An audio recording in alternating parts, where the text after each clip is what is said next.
Baku tembak hebat di distrik Sugapa, 3 Algojo OPM ditembak TNI gara-gara menenteng senjata api. TNI melalui Komando Operasi, Kops, Habema menembak 3 anggota OPM di distrik Sugapa, Kabupaten Intan Jaya.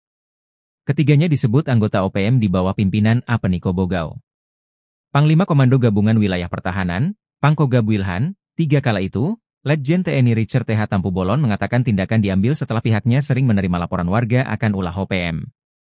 Mereka kerap melancarkan teror menggunakan senjata tajam dan api, telah berulang kali mendatangi dan mengganggu rumah-rumah warga Bazemba pada akhir Mei 2024 lalu.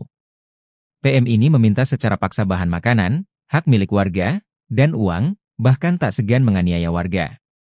Korps TNI Habema langsung menerjunkan beberapa tim prajurit yang berada di bawah komandonya, untuk segera menyelamatkan warga distrik Sugapa.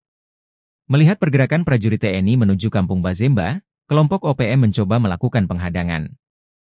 Mereka melakukan tembakan senjata ke arah para prajurit. Namun demikian, kelompok OPM bergerak mundur ke arah kampung Wandoga, sambil terus berusaha menghadang pasukan Korps Habema dengan tembakan. Saat tiba di dekat lokasi, kata prajurit TNI langsung disambut lagi dengan bunyi tembakan oleh OPM ke arah mereka. Merespons bunyi tembakan tersebut, pasukan langsung melakukan tindakan taktis militer guna memastikan arah datangnya tembakan.